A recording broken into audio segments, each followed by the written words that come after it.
I want to thank you for taking your time this morning at 10 a.m. for this information session that we hold almost like once every so often. So let me just go over our webinar here.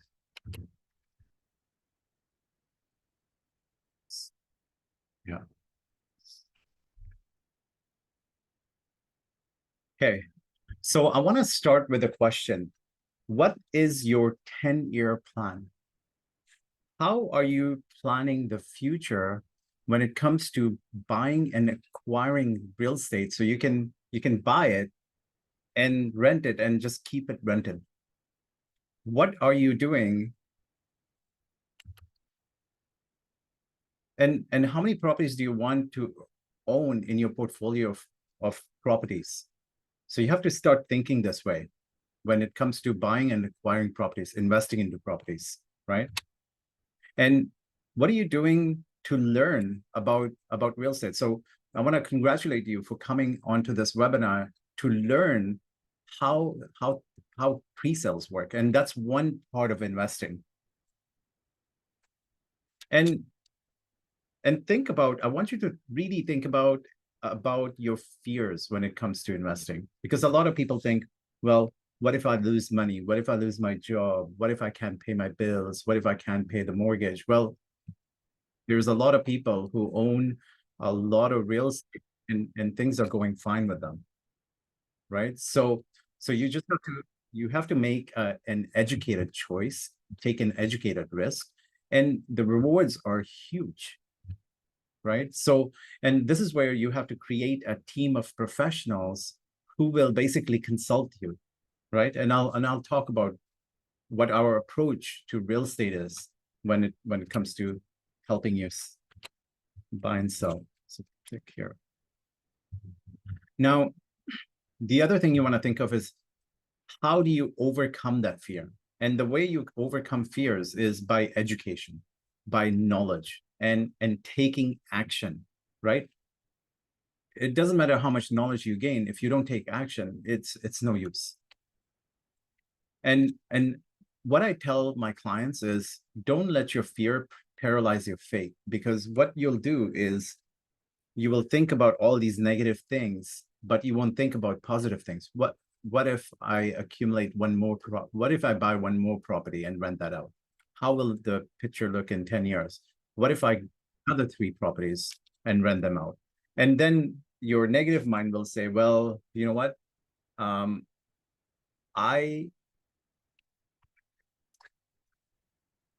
This died. Your negative mind will say that, sorry, we're having some issues with our mouse here.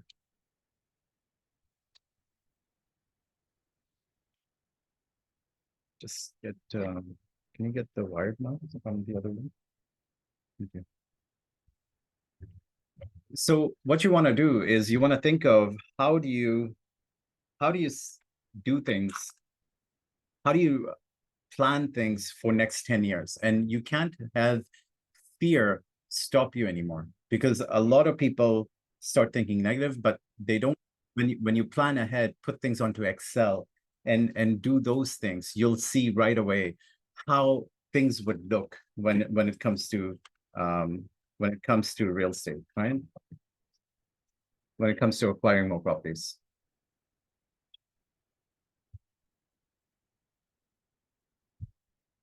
So don't let, this is why we're here, to help you and guide you properly. Ladies and gents, my name is Ravi Pindi. I have been a licensed realtor since 2005, and I'm a licensed property manager too. About 10 years ago, I got my license for property management because I wanted to make sure that whenever people buy from me, I can guide them properly on how to do rentals as well. Like I'll give you a checklist of things you should be doing to manage your own properties, right? I'll give you the terms and conditions that you should put add to your contract, what kind of things you should say when you talk to a prospective tenant, and how should you be setting expectations with the tenant right away. So we show you that too. Personally, I invest into real estate myself. I bought my first property about 25 years ago in 1997, right, in Wally.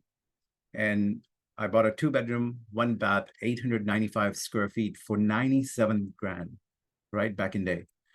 And from that point on, I realized that whatever savings I have, if I put that into real estate, my money is making me money, right? And this way, I don't have to work hard. My money works hard for me, right? I came to Canada in 1988, so I know how the geographical changes happen since that time, because Surrey, people weren't living here that much in Surrey, and Surrey was not developed. Surrey is a new city. So I've seen Surrey develop from like all these trees everywhere to like all these houses now and growing like it's on fire, right? Now, I'm an active investor as well. My goal is to retire one day, and I have an 18-year-old boy, and my goal is to make sure that one of the properties I bought pays for his student loan by the time he finishes law school. And at the same time, the equity I'll pull out to pay his loan, it'll be paid off, and then the property will be given to him if he does well. If he doesn't do well, he pays his own student loan. I'm kidding. But that's how you want to think. You want to think, if you have kids, what are you doing in terms of setting up, buying properties right now to set yourself up for easier financial future, right? My goal is to structure deals for you, to put things together, to use my knowledge and the people around me that I have built relationships with over like about 20 years now, to use these people to make sure things happen for you, right? How do you buy your third property without, and how do you qualify for that? A lot of people have a mindset that I may not qualify, so why even move forward? You cannot think that way, right? You have to inquire, you have to learn, and you have to have the right people in your team. You have to create a team of good mortgage rep, good realtor, good lawyer, good accountant. And all these people are basically helping you with their knowledge to guide you and to help you succeed in future. So my goal is that, how do you obtain multiple mortgages? How do you save money on taxes? Like, if you're buying multiple properties and eventually your goal is to sell these properties, what can you do to use some of these tech strategies that we know of and gain financially from that, right? And we believe in educating and guiding our clients. I'm not here to sell you anything, right? I will show you numbers. We're going to follow numbers. We're going to follow logic. I don't want you to buy emotionally. Just because a developer is launching a project doesn't mean you go out there and you buy the first thing they're selling. You do the numbers, guys. You never buy blindly or fall into the fear of missing out. And the way this is designed is to make you think that way. And if you follow me on Instagram or my YouTube, you will see that, you know what? I don't promote all the projects because I study them first. And I want to make sure that they make sense, that it's going to make you money. Because once it makes you money, you will come back to me again and buy your next one again. So that's my goal, to retain you as a client for life, right? And to help you understand that, look, the project you're looking at, it's not good because they're charging too much, right? Now, the content we're going to cover, and I'll like fly through this really quick. For some people, you know what pre-sales are, but I'll go through these things really quick. All right. So what is a pre-sale? How do you evaluate location? And how do you know if you're paying market value, and how do you evaluate price? I want to go over product mix. What does that mean, right? I want to go over layouts, because after being in real estate for 25 years, I take buyers all the time through different layouts. And you can't imagine how many different layouts there are. And as soon as I walk into a layout that is not going to work, I will tell you, because I know that a large number of buyers don't like that layout. So you don't buy everything, you buy certain things. The other thing is amenities. Like, what kind of amenities does it have? Is it good to have a pool and hot tub and sauna, or is it not, right? Contracts. Contract is crucial. People are signing blindly, and this is terrible, because you want someone who can review the contract. And people like us, like for myself, I have my lawyer, who I send the disclosure to, the thick package the developer gives you when you sign the contract. And I read through the contract. If I don't understand something, I ask the lawyer. But I'll show you a couple of clauses that blew my mind. Like, and people are signing blindly on contracts. So you want to be careful. I want to go over mortgage products when it comes to pre-sales, right? I want to go over assignments. What is an assignment, right? And just major details of a pre-sale project. And what I'll do is I will kind of go over these kind of things and flip and back and forth with a project that we're promoting right now. And some clients' testimonials. And then I want to invite you to a pre-sale buyer consultation meeting that we conduct, and it's designed for your individual needs. I want to understand what your finances are right now and how I can help you guide through this whole thing to help you acquire more properties, right? So we make up a plan for you and your family. And then, you know what? Whatever your questions you put on the chat, I will answer them at the end. Okay. So what is a pre-sale? Pre-sale is also known as pre-construction. The developer decides that, look, I want to build a project, let's say, in Central City, right next to Holland Park. And now what the developer does is hands their plans into the city, but then they start pre-selling them. So they don't wait for completion to happen and now the building's up. They design a showroom, you walk through the showroom, you look at the plans, and then you buy. And one has to have imagination that, how will this pre-sale benefit me? Like, in 25 years, I've walked through so many pre-sales, and then at completion, I've walked through them. And I've realized that, you know what, there's some units I would never buy. And then there's some things I would totally buy because the way they're priced are different, right? And to my benefit. So I use my experience to guide my clients on what to buy. In terms of going back to pre-sales, the developer starts marketing a building before it's up, and they create a showroom brochure, nice colored brochure. You'll get feature sheets and approximate prices, right? Lots of these guys, 99% of these guys will not share any prices with you, like per unit, because they hold it and they see what the demand is. And if the demand is high, when we were at the peak, people were sleeping outside the showroom for 2-3 days before it opened. They know that they can raise the price, right? Right now, it's not happening, but at the peak, it was, right? So right now, things are different. And if you fall into the trap of flashy brochures and look what we're doing, it's not good, because you need to follow logic. You need to do numbers, right? And this is where our expertise helps. Now, there's layers of protection government has organized for buyers, okay?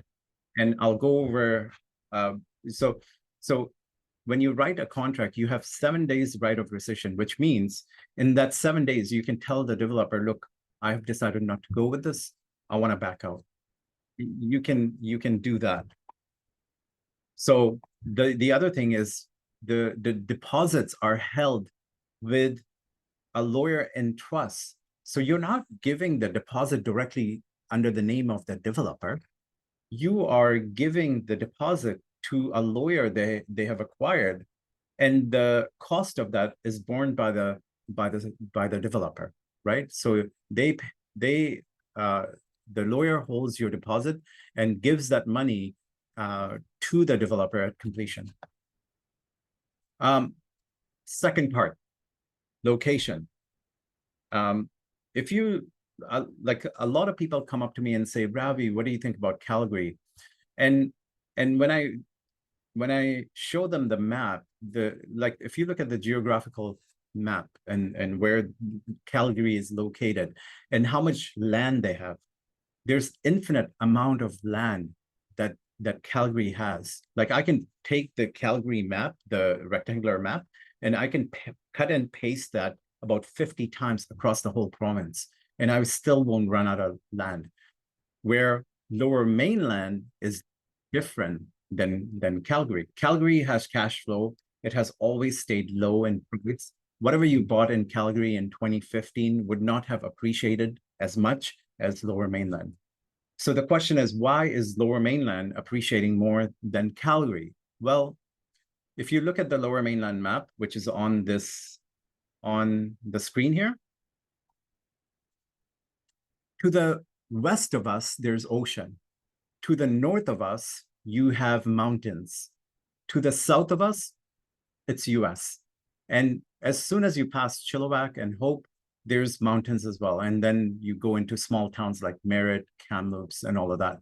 Now, if you think about how many people move into BC, a majority of them move into Lower Mainland. And the reason we are going up in price is because of limited amount of supply and increasing demand. And the only way we can fulfill that increased demand is by building up the airspace, right? And that's why you're seeing lots of towers go up here, right? And this information you want to take advantage of, because Lower Mainland will always go up in price. It will not come down. Whoever is wanting market to crash, or there has been talks about market's going to crash, real estate's going to come down in Lower Mainland, it won't, right? And it's because of the limited amount of supply we have. So location. If you want cash flow, sure, go into Calgary, but don't expect capital appreciation, right? You want to see what's close by. Some of the things our clients, like we go through about a 20-page questionnaire, and we ask them, what kind of amenities would you want near your home? And we compiled a list of amenities people talk about all the time. And these are some of the things people want. They want to be close to transit. If you look at the Lower Mainland map, if you are in Central City, why is Central City booming? It has 3 SkyTrains within the reach of each other. You can walk to all these 3 SkyTrains. And transportation is huge, right? People want also good schools. If you're a parent, you don't want a school that's rated 1 out of 10. You want something that's 6 and up out of 10, right? So good schools and daycares are important to parents. The other thing is shopping. You want something close by where you don't have to drive miles away. You can just drive like 5 minutes or walk across the street and go shopping as well. And this is why Central City is really doing well, because you have everything close by. You have your transit, the schools are okay, but shopping's there, everything else is there. The other thing people ask for is parks, right? They want to walk around after work or before work and enjoy the park with family and friends. And also you want to envision the future, right? You want to think of, okay, so from Surrey to Langley, the SkyTrain was announced. So SkyTrain's coming into Langley City. And once that SkyTrain comes into Langley City, how will that affect that area? And the thing is, there already has been a price increase since they have announced that they're building SkyTrain up to Langley City. There's also a price increase coming as soon as they announce they have started construction, which is next year, right? As soon as they start construction and the first stop is built right on 140th and Fraser, people are going to go nuts buying into Fleetwood and Cloverdale and Langley City. And then you want to think of, okay, what area is not under the radar right now? And that's where I come in and I show you how the prices have fluctuated all the way from when into all the way to Chilliwack. How does the price wave happen? So when you're looking at location, you want to see what's coming up. They just started the second hospital in Cloverdale. I bought my investment property in Langley City just about last year when the prices were lower, knowing that the SkyTrain's coming and there's a Cloverdale hospital coming, right? So you want to think of what's coming in certain areas. So SkyTrain, hospitals, high density, right? And what is the walk score? Like, look at the walk score and figure out, like, is this near all the amenities? And this is a great way to find out if this is a good location, okay? If you have any questions, please write them down. Price. What I find is people go into pre-sale projects blindly and just buy anything. And this is where you're gonna get affected. You've probably heard a lot of people lose their shirts or lose a lot of money when they buy pre-sales. And the reason they do that is because they don't study prices, right? Here's a project. It's called Pura, awesome builder, Dura Properties. They're building a good project. And these were the starting prices back in day, right? These have gone up now. But what they show you is how much things are selling for in terms of high. So it shows you 1 bedroom, 464 square foot to 515. And it starts from high 300s. So what you want to do is take the high 300s, let's say 390, and divide it by 464, and then do the same thing with all of these and get the price per square foot and compare that price per square foot with the resale, right? So this is how you figure out if and what you do is when you compare it to the resale market, you want to pull all the comparables between 1 to 5 years old.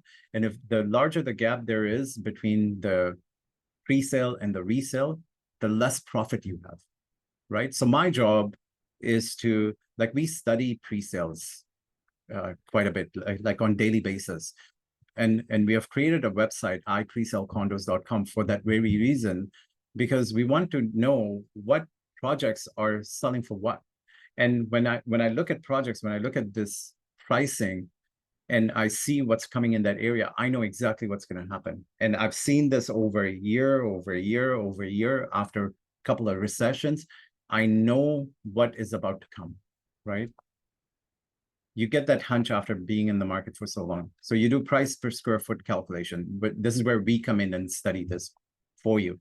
And we have told people not to buy in certain projects because it's priced too high. Never use the balcony size when you are doing price per square foot. So in the brochure, if you see that the total square footage of a condo is 900 square feet, well, okay, so how much of the 900 square foot is balcony? And if they say 100, the actual size is 800 square feet, because the way we calculate price per square foot on the resale market is not necessarily how the developer calculates in a pre-sale market, right? I like adding GST.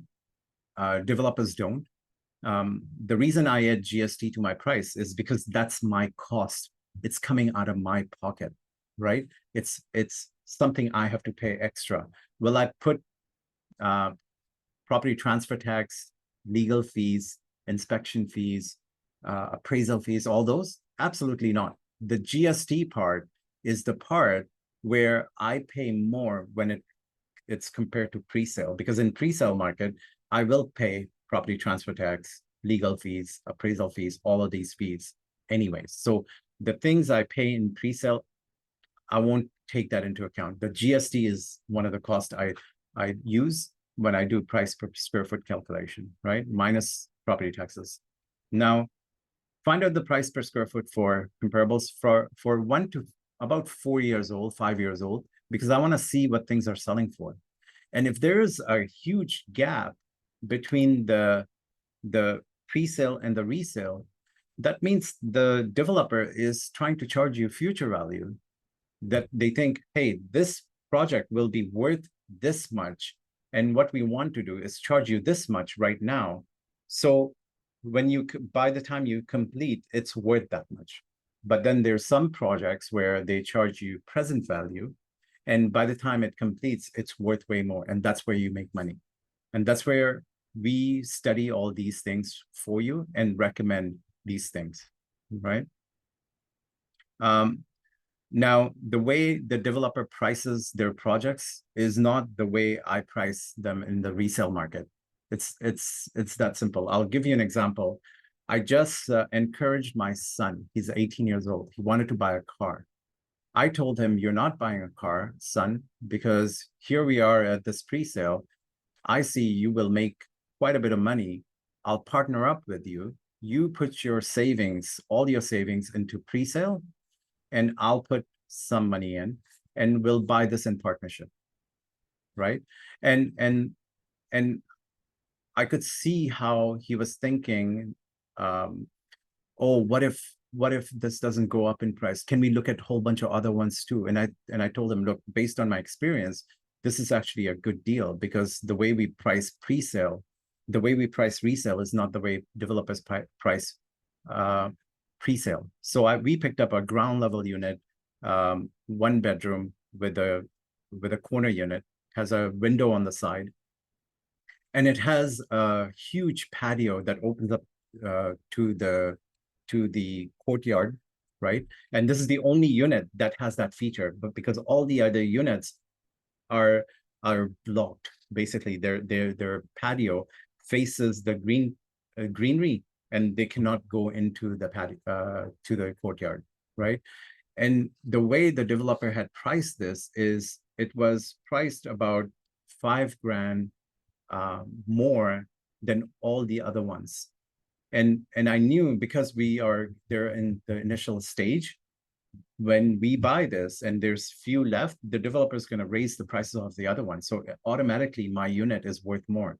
And in a resale market, I would price this unit about $20,000 more. So right from get-go, I'm $20,000 ahead. And this is what I want to do. When I look at price per square foot, I look at the project, I look at the whole feature of the project, and then I recommend something to you. And I'll tell you why, right?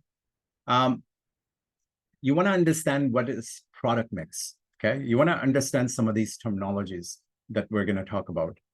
Product mix is like 1 bedroom, 1 bedroom and den, 2 bedroom with 1 bath, 2 bedroom, 2 bath with, and 2 bedroom, 2 bath with den. And then the 3 bedrooms are kind of rare, 2 bedrooms, 3 bedrooms, 2 bath in condos. But you can buy these as townhomes, right?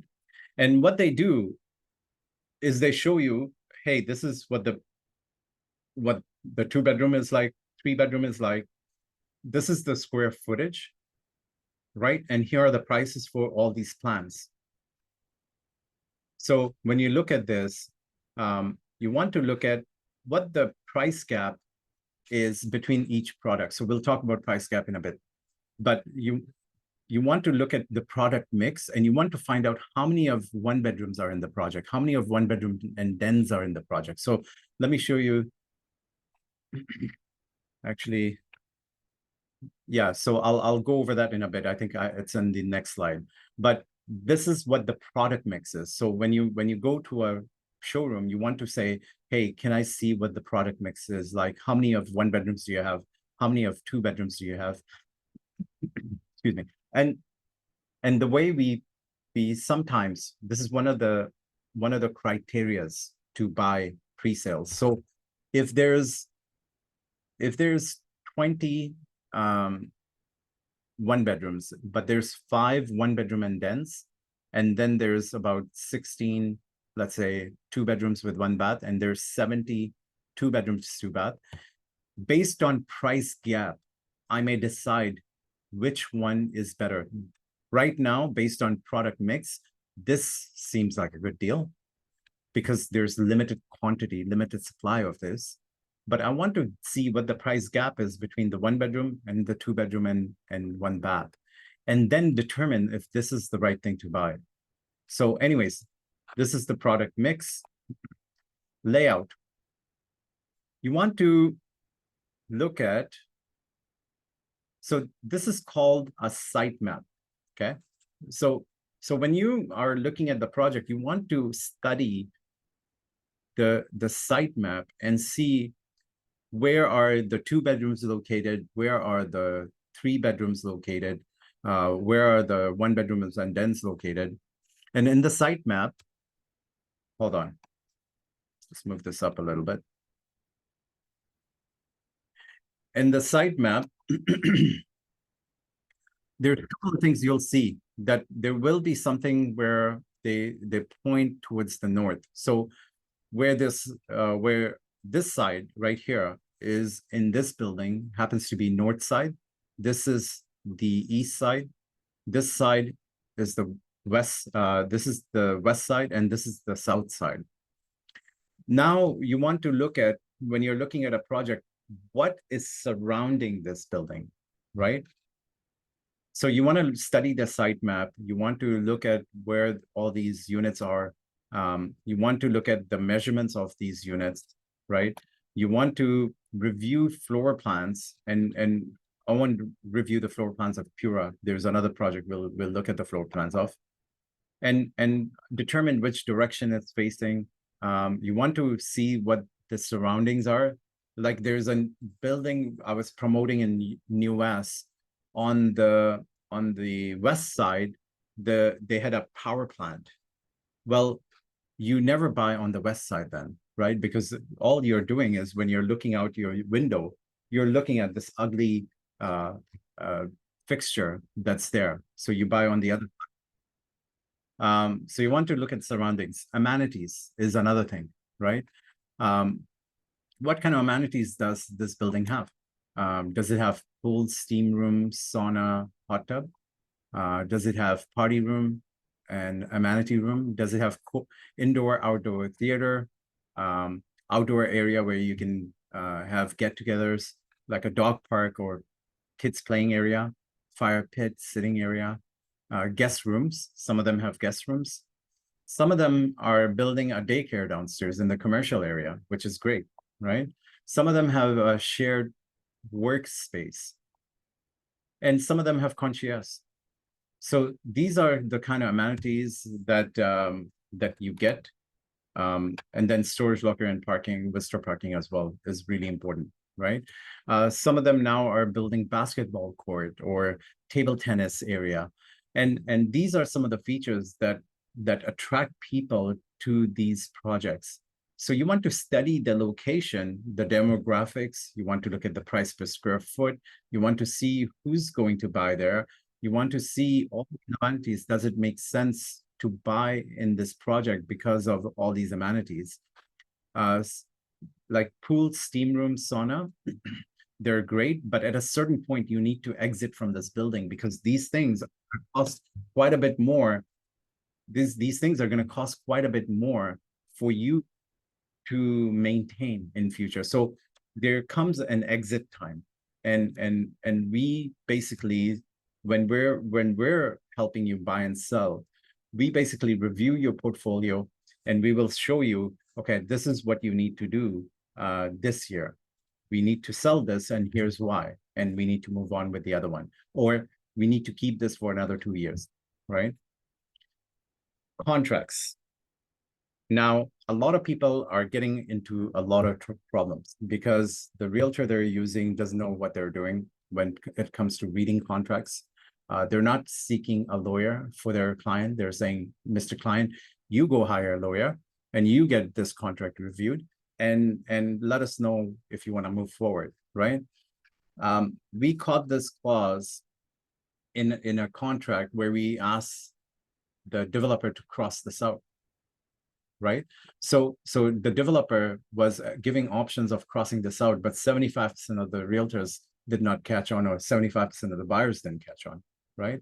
So this is a clause where price escalation clause means that whatever price you agreed on, the developer has the right at completion to raise the price if the construction costs went up, right? And if this is in the contract, they can just change the price and then inform you at completion, look, we're charging you 20, 30 grand more, right? And if they don't have this, then they cannot change the price on you, right? So you need to study price. I mean, you need to look through the contract to make sure there's no clauses like these that hinder your financial position.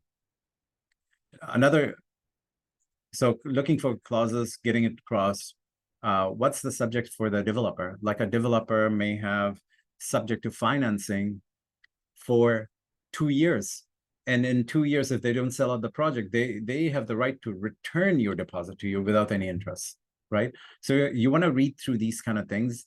You want to see, has the developer done this in past? Do they have a habit of backing out? And you want to buy into a reputable developer who will not do these kind of things, which hurts your financial position, right? After 1 year of holding your deposit, if they return it to you, it doesn't do you any good. Doesn't matter what the reasons are for the developer. What is a disclosure statement? Disclosure statement is like a thick booklet they give you, and they tell you, okay, here's who we are. Here's my name. Here's what I have done. Here's how much experience I have for last 20 years of building so many projects.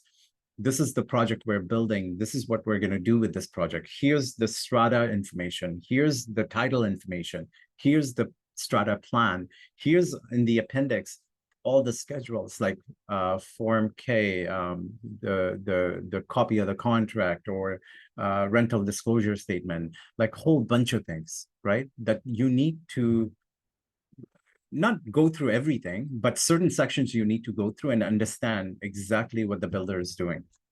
So that's that. And what we do is when you read through it, it's 154 pages that you have to go through. Or sometimes it's like 300 pages, right? Sometimes it's 300 pages. So what we do is I give that copy of the disclosure to my lawyer. And I tell them, do you know what? Review this for me, please. And tell me if you see anything that catches your eye. And then they review it. And then they tell me, look, Ravi, I think this section I don't like, or this is actually a normal disclosure. And that's all I want to hear, right? Now, once they file that thick booklet, anything changes in that booklet, they must give you a copy of the change, which is called amendment. So that's the term we use, amendment to disclosure. So any changes that happens is sent to you. And the changes that regularly happen are, number one, like when the developer changes the title of, assigns all these covenants, right-of-ways, easements onto the title, right?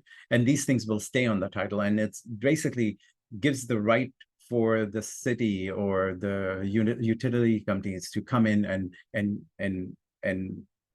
access their parts in that project, right? And the other thing they may amend is the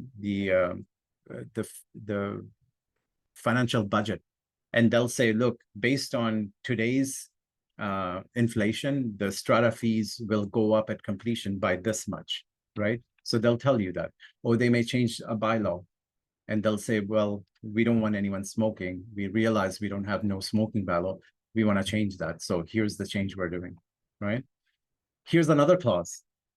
This clause says right of refusal, which means the developer is saying here with this clause that, look, when you complete on the deal, for the first 18 months, you can only sell it to me. And not only that you can sell it to me as a developer, but you have to sell it for 80% less than what you paid. So for first 18 months, this is what they want. And if you don't catch these kind of clauses, you're in trouble, right? Because now if you have to sell, you can't sell it to anyone else until you offer this unit to the developer. So I would, if I were your realtor, I would tell them, no, you cross this out or we're not buying, right? So you want to be aware of that. Now, how do mortgages work when it comes to pre-sale? You've probably heard that mortgage is approved for 90 days, 120 days. Now, the banks know that this is a huge market. Pre-sale is a huge market in Canada. And what they do is they've come up with products where they will qualify you for that higher rate. And once they approve you, they tell you they'll fund you at completion, right?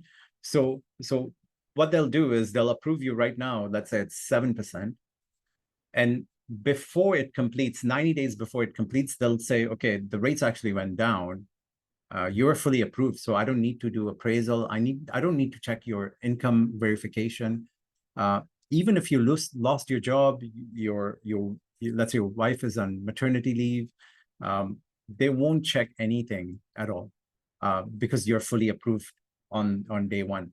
And what they'll do is they'll just adjust the rate from 7% to 4%, and they'll fund the mortgage at that point, right?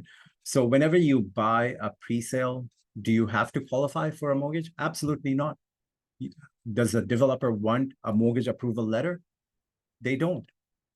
But should you do it? Yes, you should. You should always protect yourself. And within that 2 years, like if I know that my job situation is changing in 3 months and after 3 months probation, I'll get way more pay, I would maybe wait and then do it at that time. But I would want to be pre-approved and know that, look, I will get approved for this mortgage for this amount, like a pre-approval, right? Right at the start. And then find out, if you don't get pre-approved, find out what needs to change. Is it because you have a car loan? And what if you pay off your car loan? And what if the rates come down to 5%, 4.5% by the time this completes? Will I qualify then? So you need to ask these kind of questions to the mortgage broker and get your mortgage fully approved for completion, okay? And we have mortgage reps in our team that are awesome. And these guys will get things approved, have everything ready for you for completion, right? Now, with pre-sales, there's that product that I talked about. We have people in our team. And when you buy from us, we help you set all this up, okay? Now, the other topic is assignments. So what is an assignment? What does an assignment mean? Assignment is like having a contract in hand, right? You have the right to complete on this. And this contract says that this building will complete in 2025. Now, before the completion, you say, well, okay, the price of this unit went up. I want to sell my unit to somebody else. And before completion, this is before completion, the building is not up yet, and you want to sell. You're selling your rights of that contract to the next person.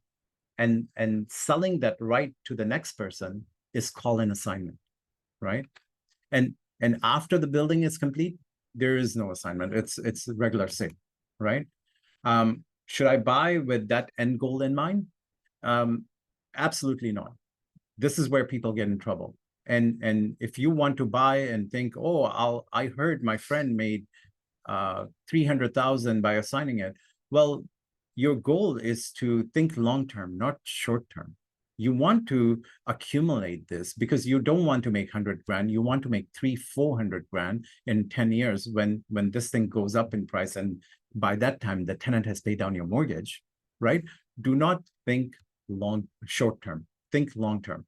But in case the price goes up, and in case you say, Ravi, I want to sell this at this time. I'm making about 100,000, take out 20 for commission, 80 grand I put in my pocket. I want to sell this. And at that time we can evaluate your position. And if you say that you have to sell it, we sell it. If you say, well, okay, 80 grand, is this a good time to sell? We evaluate things. And then we say, well, it does not make sense to sell. Here's how much taxes you'll pay. If you keep it for 2 years rented, this is how much taxes you'll pay.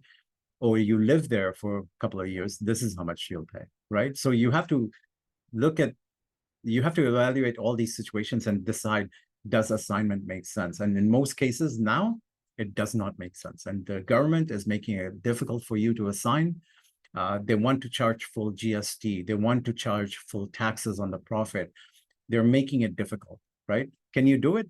Absolutely, right? And there's ways to do it, maybe under a holding company. And this is where we come in and consult you, because we keep up to date with information, right? You need developers' permission to assign. You can't just assign blindly, right? You can't say, hey, I've advertised on Facebook and my realtor is putting this on MLS. Before you even put it on MLS, the developer has to give you a written authority to do that. And in contract, it states that you cannot assign. Okay, there's fees involved. Some developers will say, we'll charge you $1,000. Some developers will say that, look, I will charge you 3% of the purchase price. And I've seen this, where some developers say it's either 3% or 50% of your profit, whatever's higher, we want to take from you, right? And sometimes assignment fees are negotiable, sometimes they're not. You need to understand these terminologies, right? What is a lift? In assignment world, a lift is profit. So when you hear people say, hey, my lift was about $10,000 or $15,000, it means profit. Who's the assigner? Assigner is you. You're the person holding the original contract, and now you're selling it to the other person who becomes the assignee, right? And assignment contract is completely different than the regular purchase of sale contract. We know how to fill this out. A lot of realtors don't. I have put clauses in this contract to the benefit of my assigner or assignee, depending on who I'm helping, right? To save them quite a bit of money on taxes, because we do certain things, benefit you, our client, when you're buying an assignment or selling an assignment. Major details, you want to find out when the completion date is. Some developers will say, look, we complete in October of 2025. Do you? Because some developers have said that, and then they complete like 1 year early. So you always want a developer to write that in the contract. Some people will say, look, the developer doesn't want to take that chance in case they complete early. Then you have to determine, can a developer put up a wood structure or a concrete structure in 18 months, 2 years? And then you have to kind of take that educated risk, right? Deposit structures. Some developers take 20%, like the bigger developers, like name brand, like Boza, Concord, Anthem. Sometimes Anthem actually takes less, but Concord and Boza take 20-25% deposit, right? And then we have some developers who take 10% deposit, or they take 15% deposit. So what you want to do is you want to look at what they're doing in terms of, are they launching the project? Are they at a later stage of the project where they're 90% sold? Because when they're 90% sold, they'll say, oh, look, we are giving you 5% down. And now this is such a great deal. All you have to do is put 5%. But what they don't tell you is when they were starting the project, the price of the unit you want to buy was about 50, 60 grand less. But now, yes, they're giving you 5%, but you're paying premium price. No developer will give you 5% down right at the start.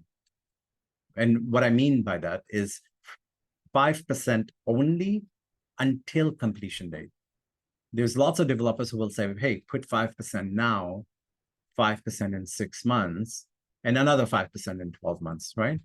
So you want to understand what that is, like what their structure is, and have that in writing.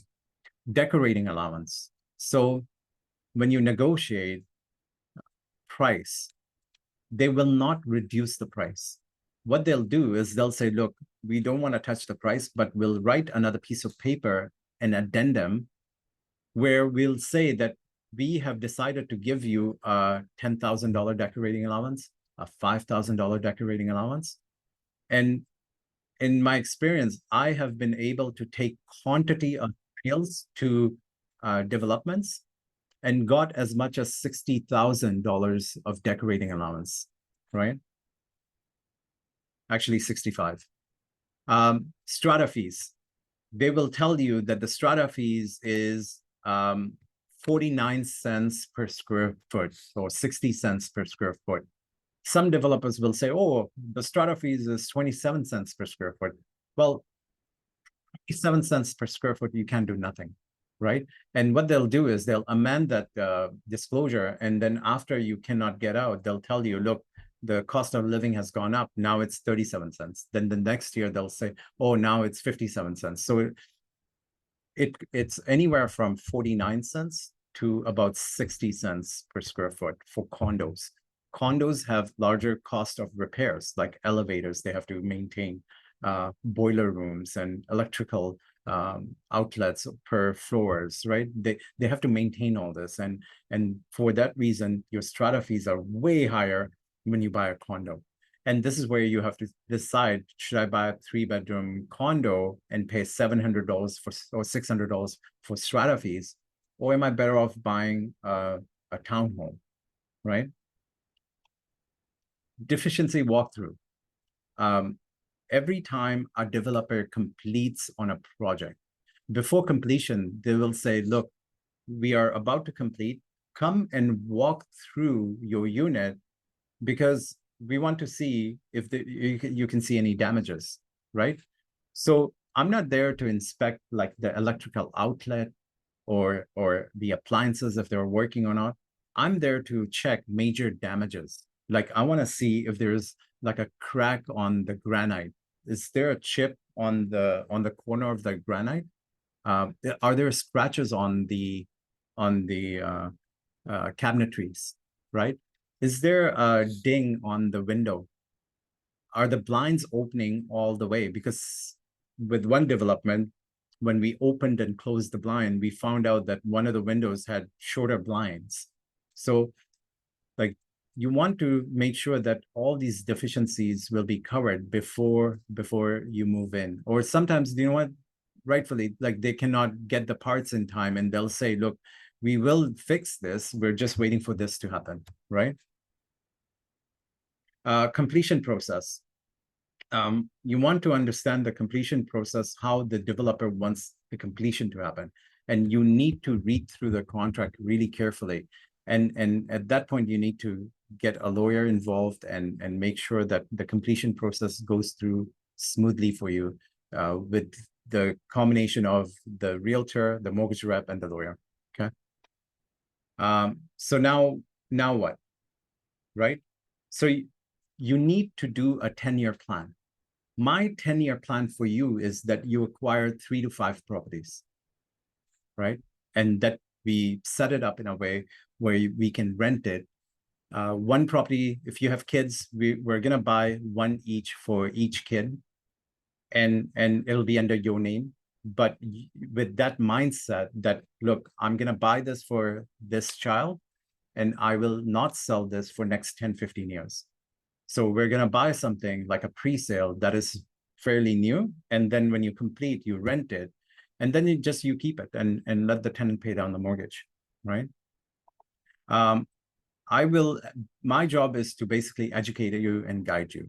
I'm a consultant. Like, I'm doing well buying my own pre-sales and making quite a bit of money through it. And I actually enjoy pre-sales. Like, I study pre-sales.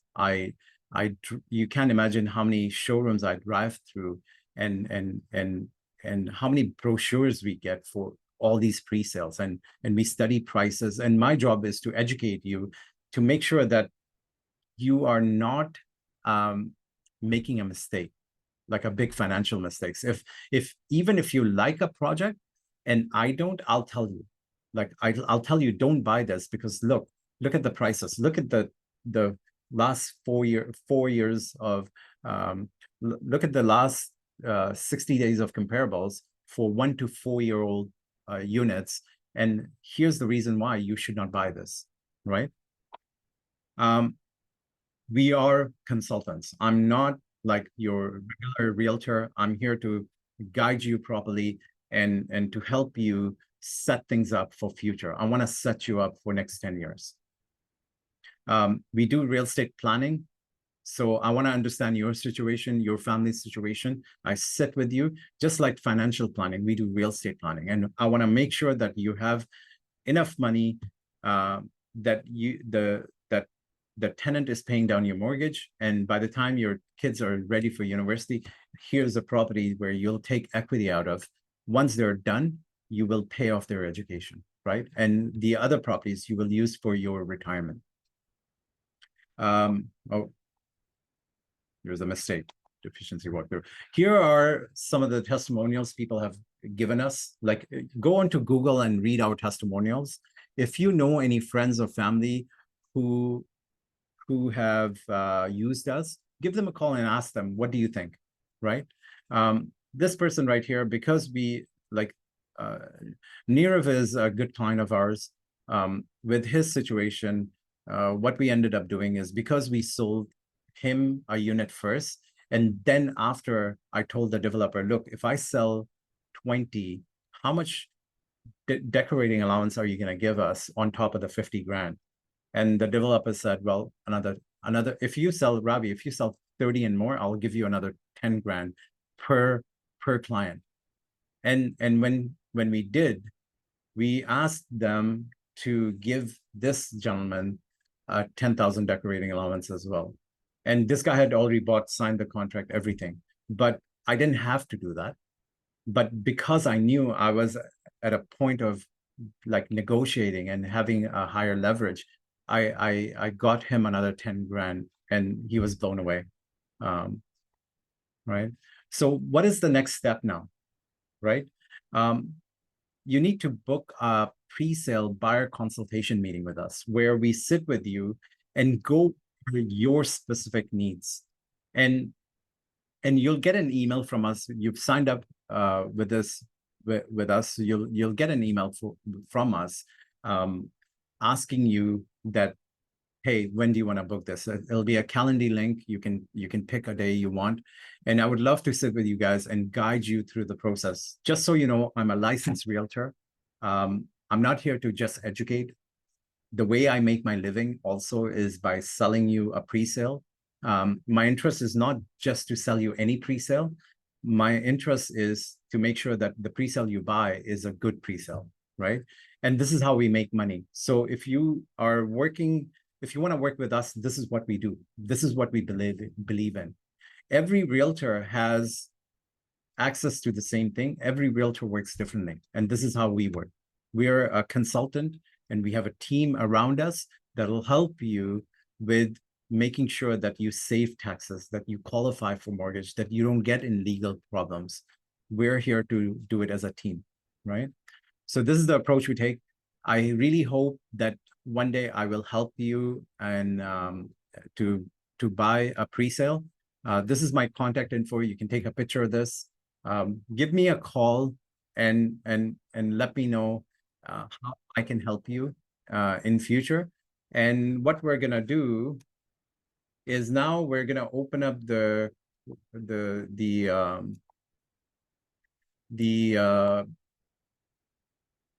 forum for any questions. If you guys have any questions, please go ahead and ask.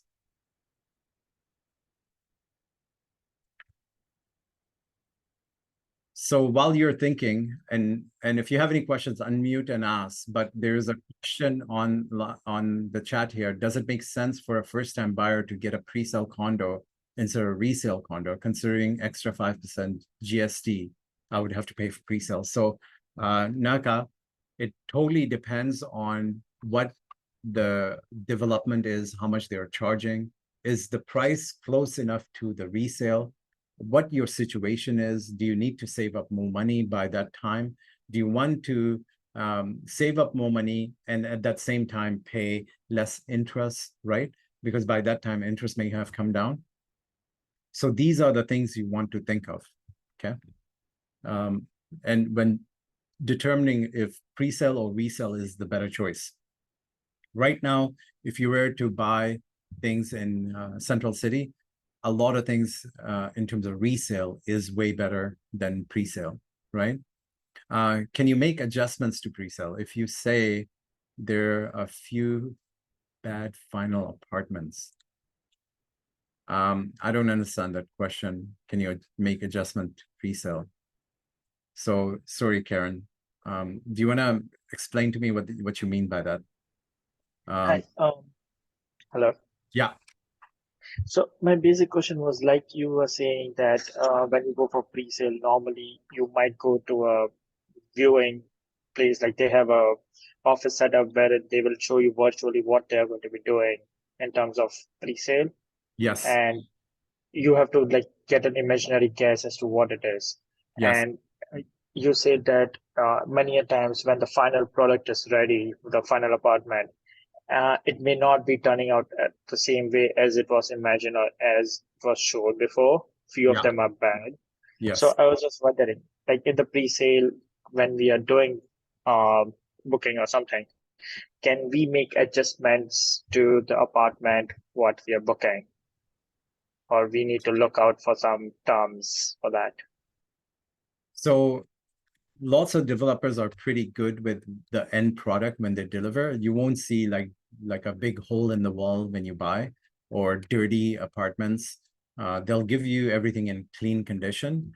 Some of these developers, what I've found, we're working on a pre-sale right now. I'm actually going at 2:30 today to showcase this pre-sale project to a whole bunch of my investors. I know this developer takes care of after service, and this is what I want to look for. Like this developer, when we completed with one of our clients in his other project, they came in and they did the deficiency walkthrough themselves first. They fixed everything, and then they called us in. And this is like rarely you find a development where you walk through and you say, well, I think everything's fine. Like I don't see anything. I don't even see a single mark, right, that I can ask you to fix. And then there's some developers where like everything is dusty. Everything is, some things are not done.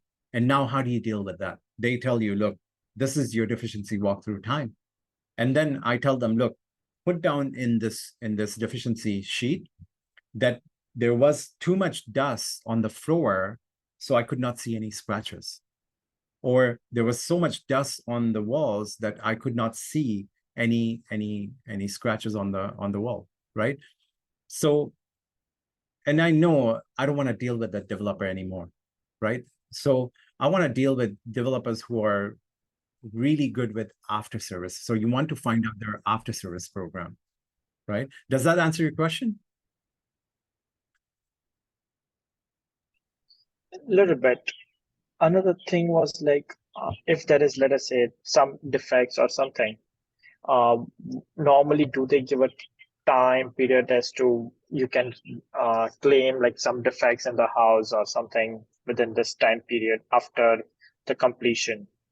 Yes, you have a 2, 5, 10-year warranty. So you move in and you say, well, Mr. Developer, this socket doesn't work, or my appliances went down, or the exhaust fan in the bathroom is leaking. Like they're supposed to come and fix that. But if your tenant like kicks the wall down or kicks a hole in the door, damages are not covered in the warranty, right? But any defects within a year, they're supposed to come and fix. And there's a procedure you follow to hand in your defects. If they're not doing it, or you feel they're not complying, you should take that paperwork and give it to the home warranty company and tell them, look, can you please help me get the developer to fix all this? Because the home warranty company holds some money aside from the sale proceeds, and they will instruct the developer, look, you need to get this done. What are you doing? Because next time we will not, if you're hassling customers, we won't give you this warranty package anymore, because we're getting too many complaints, right? So you always want to involve the warranty company.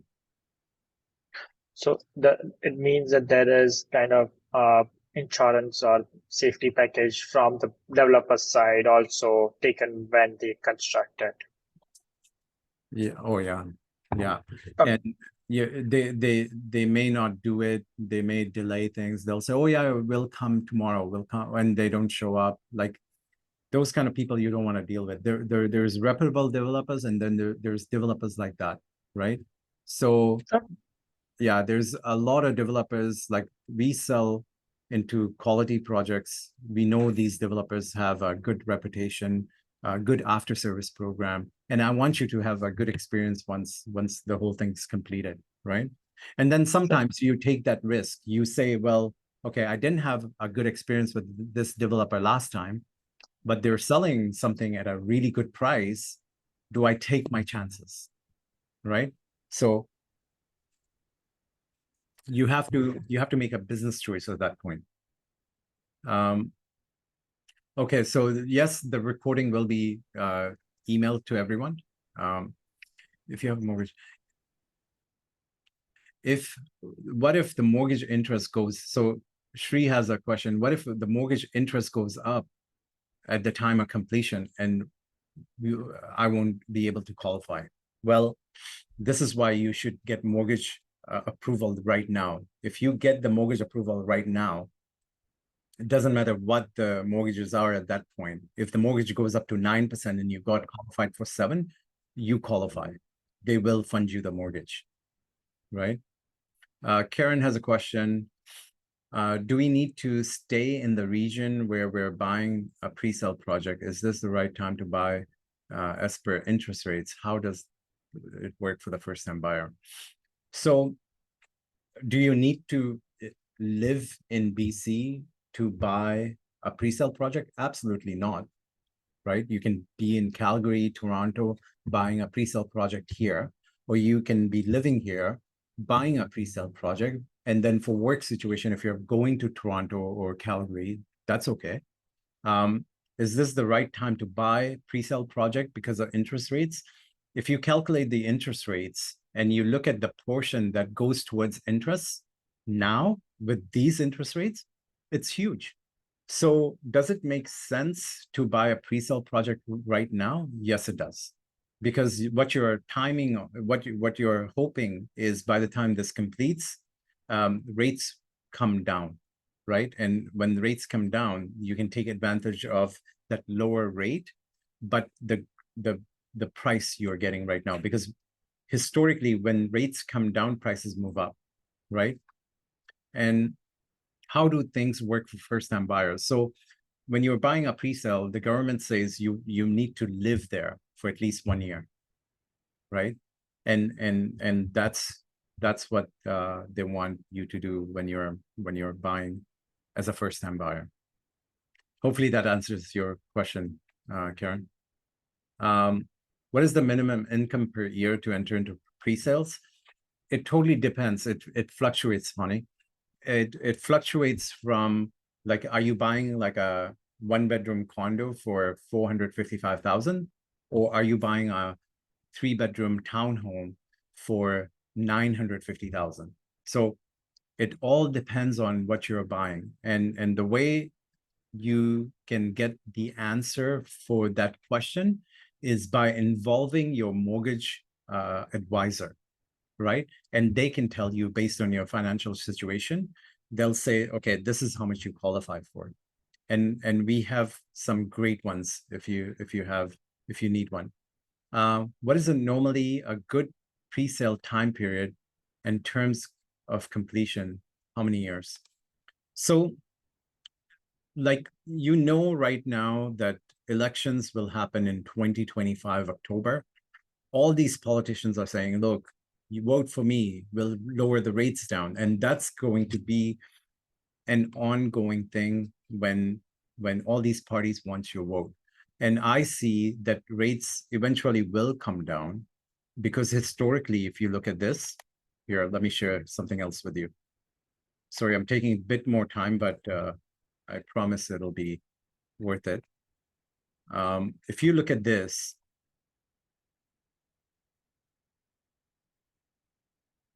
historic data, right? Where is it?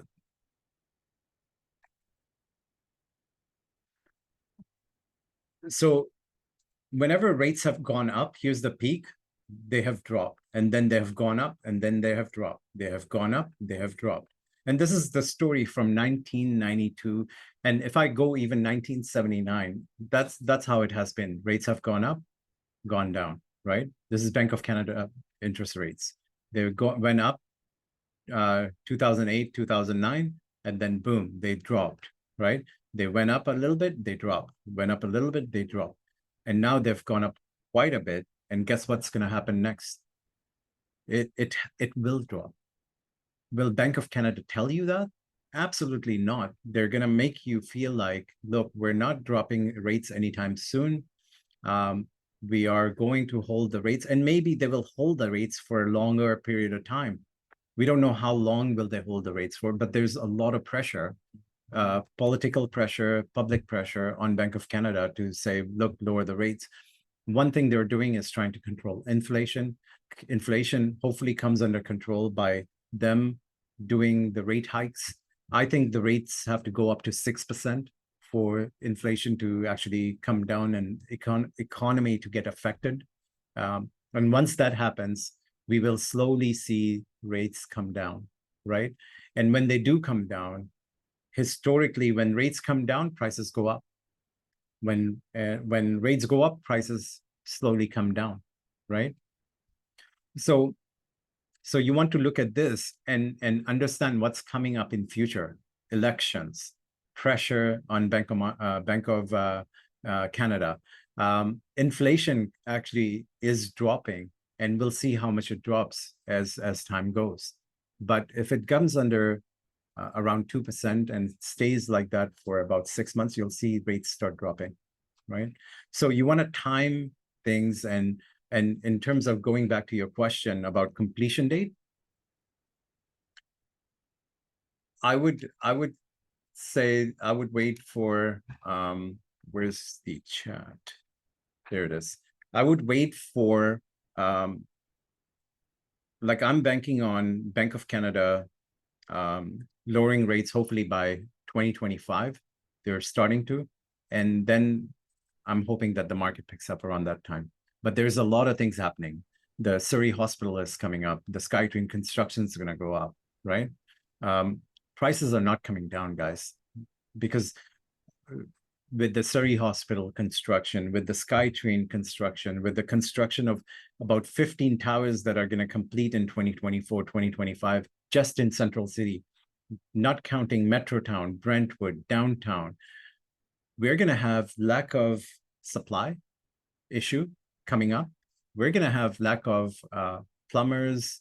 We're going to have lack of electricians, tradesmen, and all this will amount to that the prices will move up, because all these people are going to charge more. And who's going to pay? Me and you, the end user. So will the prices come down? I don't think so, right? With all this rate pressure, prices haven't come down so much. I don't know what else has to happen for the prices to come down, right? And for completion date, I would recommend something completing at the end of this year or starting of next year. I'm taking that risk of this project appreciating, but I would want it to complete like in 2025, 2026, 2027. The later, the better, right? How do you trust the builder? How do we track progress of the building and track completion, Kalpana? So the like there's forums where you have reviews for the build for lots of these developers. Like Reddit is one of them. There's Google reviews where people put comments and say, look, this builder sucks because they we had leaks and they didn't fix it for 1 year, right? So you want to look at all this and figure out what kind of reputation the builder has. You want to call the Home Builders Association of BC and find out if this builder is in good standings with them, the warranty company. So there's lots of ways to check if they're a good builder.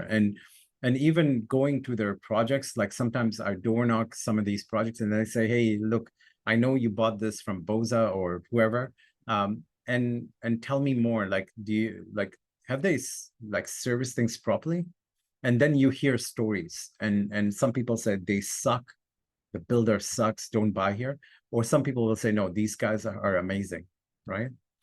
In Google reviews, you want to look at Google reviews because there's lots of tenants who will complain about, oh, the strata fined me, this building sucks, 1 star. Or they say the bedroom is too small, 1 star. Like tenants give really bad reviews. So you want to differentiate those reviews with the problems in the building, and figure out which one's which. How is inflation near future impact the interest rates mortgage, Pawnee? So Pawnee, the inflation numbers, we'll find out on I guess September 20th what inflation numbers that did, but the gas prices went up. I think winter coming up, a lot of people will drive less, and generally gas prices come down. Food is not coming down anytime soon.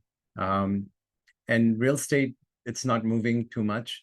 And we're hoping that the carbon tax kind of is lower because carbon tax is increasing inflation quite a bit. So we'll see how inflation goes. We're seeing a little bit of effect in the economy because of increasing interest rates in terms of retail sales and how people are losing jobs. Like the net addition is getting less in terms of jobs. So as soon as you see that the Bank of Canada has raised rates another time, you'll see how things affect the economy. You want to just review what is happening in the economy as rates go up or whatever announcements Bank of Canada has, right? I have to drop. I have some questions. We'll connect with you later. What are the price trends in Vancouver and Surrey compared to last year and effect on pre-sales? So if you look at the price, and this is for any country, any major city, like you pick, let's say India and Mumbai, right? Or you pick Canada and Vancouver, or Canada and Toronto, or any country. The way it works is it starts in that major city, and the prices are highest in that major city, and then it moves down and around. And with us, there's not much to build up north. There's not much to build down south. So we have to move east, right? So when we are moving east, the prices moves up from Vancouver.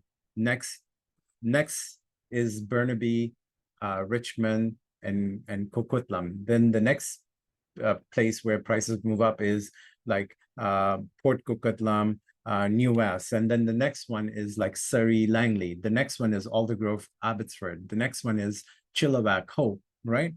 So you want to know where the wave is at, because the wave passes Vancouver, then the prices increase in Burnaby, and then they go towards Coquitlam, and then so where are we in terms of that price increases? And then you have to look at historically how things have happened, and then buy very strategically. You want to put your money where the radar is not there yet. Like right now, everyone's buying in Langley City because they know SkyTrain's coming, so the prices are going up. But what city is not under the radar right now? And there's a couple of cities that I could recommend. that I know the prices haven't increased there as much, and they will increase. Historically, that's what has happened, right? So when you compare prices from Surrey to Vancouver, it's not just last year, it's just the trend of how the prices have moved up from area to area. And where are we in that stage, right? So, and then you buy accordingly. Like you'll see right away when I show you the price gaps between each city based on each product type, right? And you'll see right away why you should buy one over the other. Doesn't happen to me. I pre-qualified for the interest, went up, close, completion, and then I qualified and assigned the contract. Okay. So I don't know what you mean there, Shri. Doesn't happen to me. I pre-qualified, but the interest went up. So pre-qualification is not what you need. You need a full approval. Pre-qualification of a mortgage means that you are telling the mortgage rep, look, this is how much I make, and can I pre-qualify for a mortgage? So they'll pre-qualify you, yes, but now you want to fully qualify for a mortgage, which involves the contract of purchase and sale that you have to hand in. And once you hand that in, they assign your pre-qualification to this property, and now they fully approve you. And that's what you want. So if you've just pre-qualified, it doesn't do anything. You had, at that point, when you did the contract, you should have handed that contract to your mortgage rep at that time, and they would have fully qualified you for a mortgage, right? Karen has a question, can I buy it under temporary visa work permit? Yes, you can, but be careful because the government launched this plan very prematurely, and they didn't tell you that, okay, you can buy with work permit. If you have worked here for so many years, 4 years, and filed taxes, yes, you can buy. But because you don't have your PR, you're still considered like a foreign buyer. And because you are a foreign buyer, you have to pay 20% taxes. And in 1 year after completing, you can file for a refund once you get your PR, but why go through that hassle? So one has to time, if you know that you're going to get your PR in 1 year, 100%, then you time it and you say, well, I'll buy a pre-sale that completes in 2025, because it's not when you buy the pre-sale, it's when you complete on the pre-sale. So you want later completion date, right? Do you recommend opening a FHSA account while looking for pre-sale? Absolutely.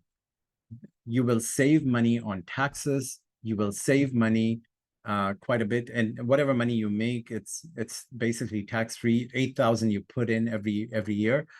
You can write that off just like RRSPs, and now if you put this money into some sort of stocks that you know will do well, or mutual funds or GICs are at about 5-6%. Any interest, I believe, is not a tax. It's taxable, and you can use that towards your purchase. I have a question Yes, sir. regarding the FHSA or the RRSP related only. Yes, sir. Let's say we have allowance for 35,000 to be put into that and use it for the first purchase of the house. Yeah. Right now, I have started, but I am not going to be having that much funds into my account. Can I use it for a future date for the same property? Or like, let's say, can I use that first time home buyer program again in future? It's two scenarios. So I'm not understanding you. So you have not put in 35,000 yet? I'm in the process of putting it, but let's say I might reach around 7,000, 10,000, or 15,000 before I can, when I'm doing the buying of the property. Okay. So it is not that much benefit I would get out of that. Now, let's say if I, later on in the time, if I get that 35,000 in my account and I would like to use it into the property, can I use it after the buying process or no? No. Yeah, after you complete, you can't use it. But what you want to do is look on your notice of assessment last year, and at the bottom it'll say, here's your total contribution you can make towards RRSP. Because yes, you can make up to 35,000, but are you allowed 35,000? right? So you have to Not check yet. that. And if you are, then you may decide, hey, maybe I do a line of credit, put that money into RRSPs.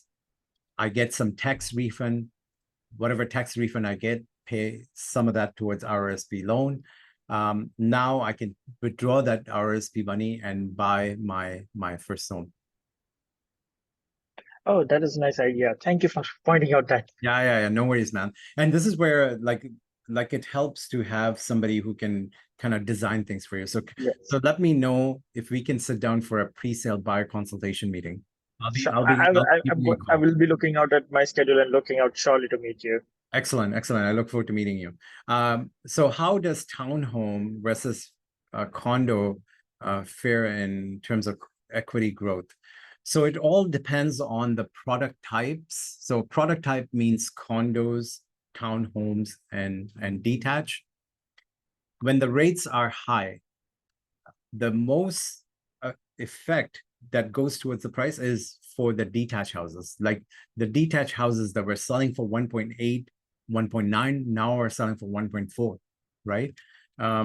So if you are in the game, if you are in real estate, so what we do is we look at the phase we're in and we say, okay, you bought this condo from us 2 years ago. I'll call you one day and I'll say, look, time to sell your condo and upgrade to that townhome. And here's why. Here's what numbers show. And we're gonna sell your condo for the highest price and try to get into that townhome that you wanted. And then there will come a phase where we'll say, okay, time to sell your townhome and go into that detached home.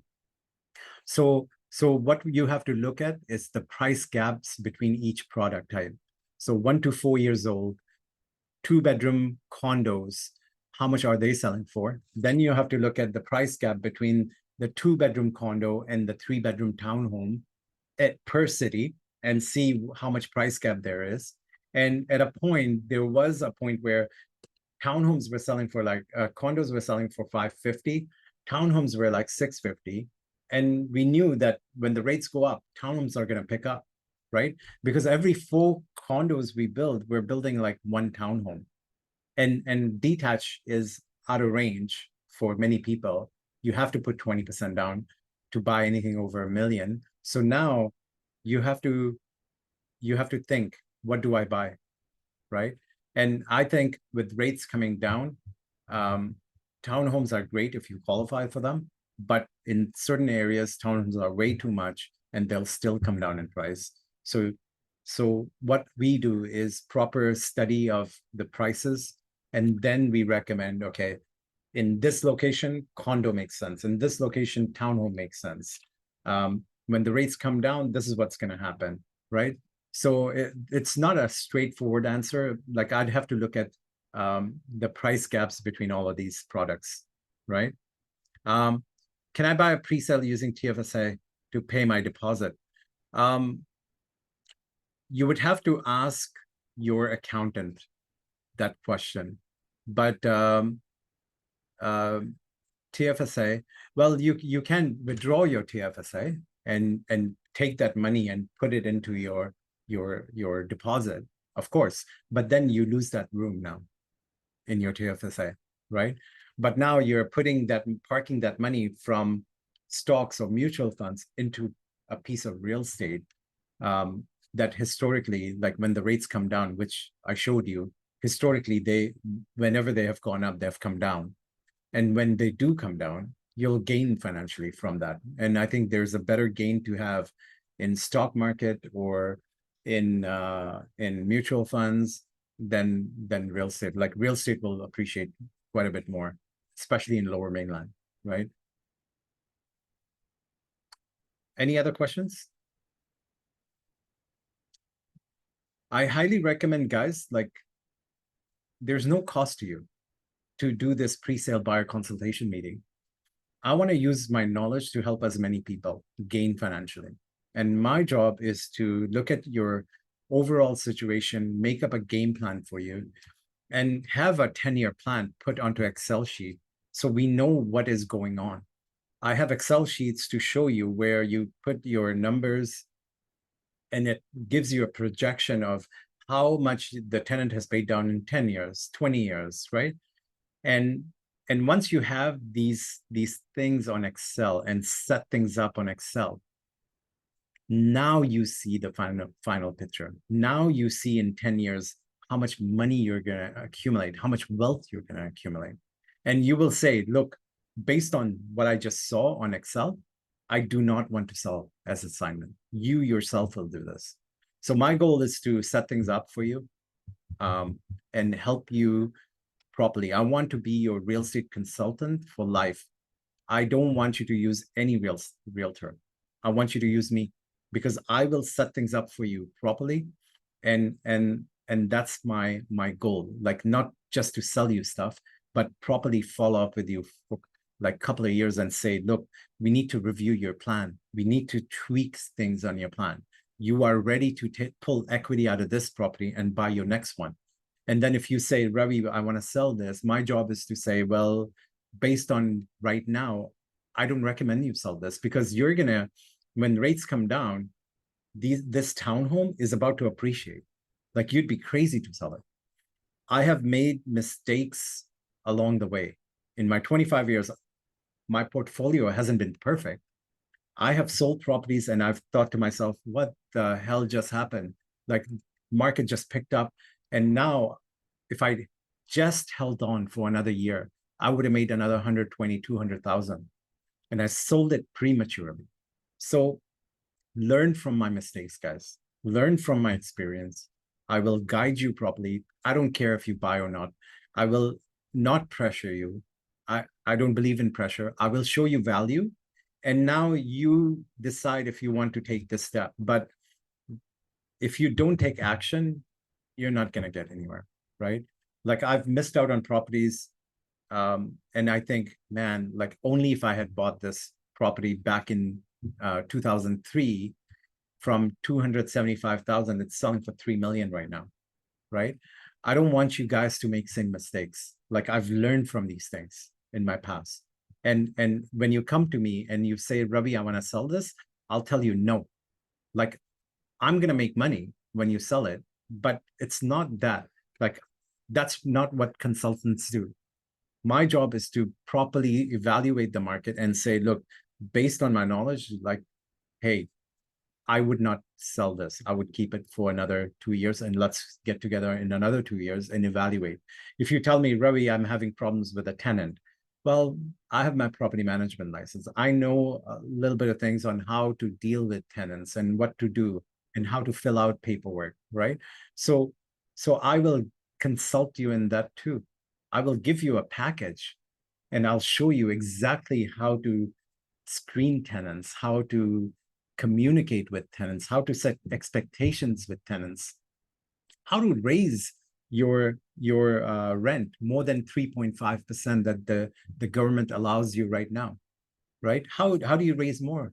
How do you get more increase in rent based on certain things? There's ways, and nobody tells you this, but you have to learn from experience and you have to go through things. So we'll show you things, ins and outs of renting properties, and giving you like packages and helping you a couple of times setting expectations with that tenant. Like, I've gone to rental places with my clients. Like, whenever we screen people, they sit with me and I set expectations the first time, and now you know exactly what to do, right? And if you need any help, I'm a phone call away as a realtor, as your consultant, right? But if you're buying it from somebody else and trying to come to me for answers, well, I don't think that's fair.